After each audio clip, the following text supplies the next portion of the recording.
Apakah soalan ni, adakah bid'ah hasanah dalam hukum Islam?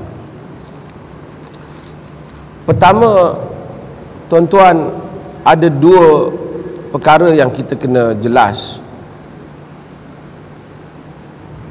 Bid'ah sesuatu yang ditolak oleh Islam, itu kita kena terima. Ini satu hakikat. Kerana ada orang kata, oh, bid'ah is okay. Tak boleh. Penolakan bid'ah itu ada dalam Quran dan ada dalam sunnah. An taqulu 'ala Allah, kamu kata dengan menggunakan nama Allah. Dan hadis banyak menyebut tentang bid'ah. Kullu bid'atin dalalah. Nabi sebut, iyyakum wa muhdatsatil umur, kamu kena jauh benda yang diada-adakan. Dan ulama-ulama hadis memasukkan bab bid'ah ini dalam kitab kita ada. So kita kena terima dulu bid'ah tak boleh dalam agama. Setelah kita terima peringkat ini, baru kita pergi peringkat kedua. Apa itu bid'ah? Jangan kita tolak premis yang awal ni, kerana bererti kita tolak sebahagian besar hadis-hadis Nabi. Cuma kita nak bincang apa itu bid'ah. Adakah yang dikatakan bid'ah itu bid'ah? Adakah yang dikatakan bid'ah itu sebenarnya tidak bid'ah? Itu mungkin.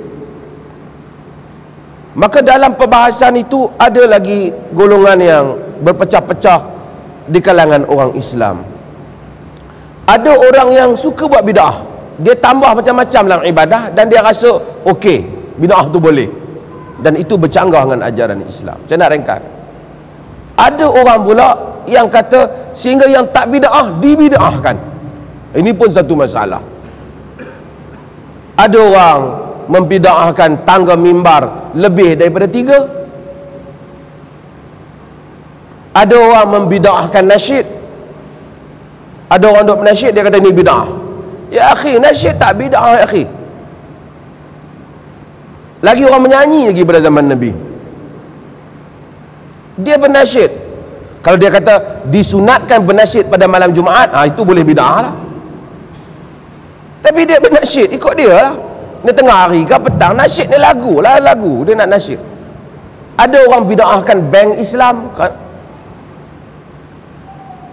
Jadi ada orang yang ada ifrat dan tafrid, ada yang cuai dan ada yang berlebih-lebihan. Kita mesti berada pada jalan yang pertengahan. Bid'ah berkaitan dengan ibadah khususiyah, berkaitan dengan salat, berkaitan dengan puasa, berkaitan dengan ibadah-ibadah yang tak dapat dipaham melainkan memerlukan wahyu, kita tak boleh ada-adakan. Dalam daily life, kehidupan harian, seseorang boleh untuk buat berbagai inovasi. Nak buat masjid bulat, kira oh ni bid'ah masjid bulat. Tak. Masjid bulat ke 3 segi, 3 tingkat ke, masjid tak ada kubah ke, masjid warna-warni ke, agama tak pernah menentukan hal ini.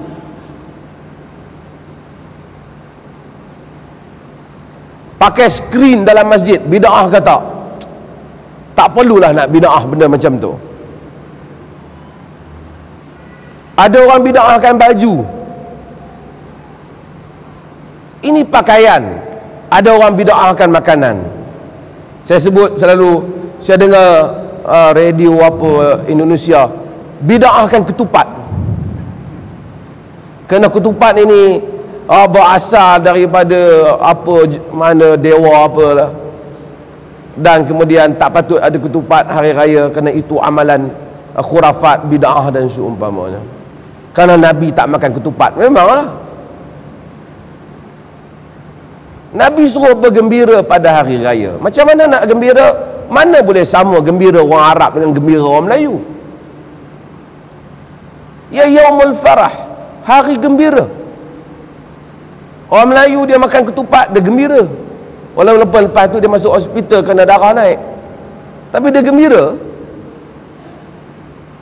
Pada zaman Nabi tak ada bagi duit.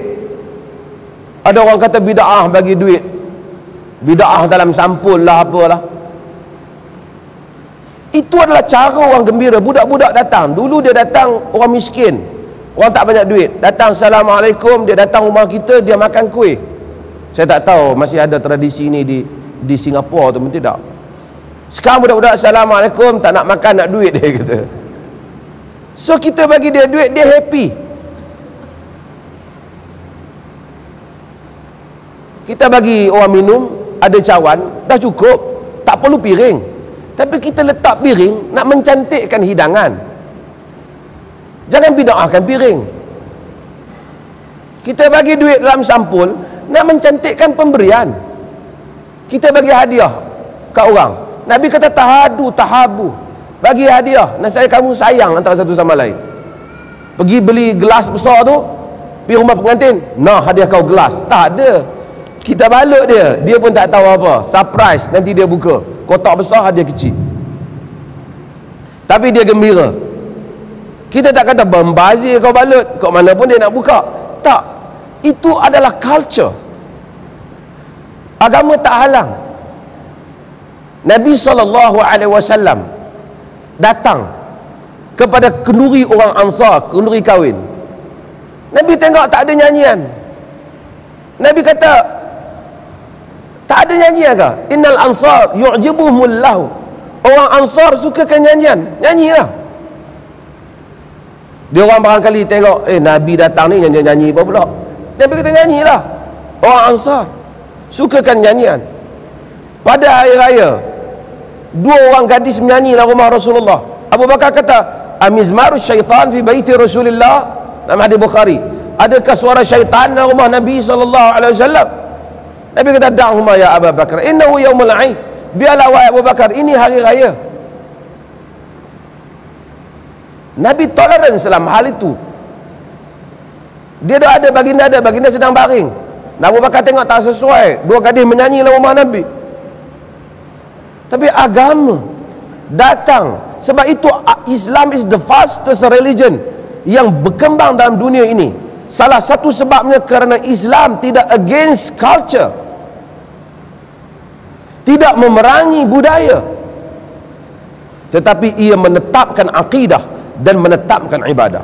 Kita kena straight dalam masalah akidah, straight juga dalam ibadah. Jangan ada bid'ah, tapi kita hendaklah luas dalam masalah muamalah, kerana itu adalah ruang yang dibenarkan oleh agama.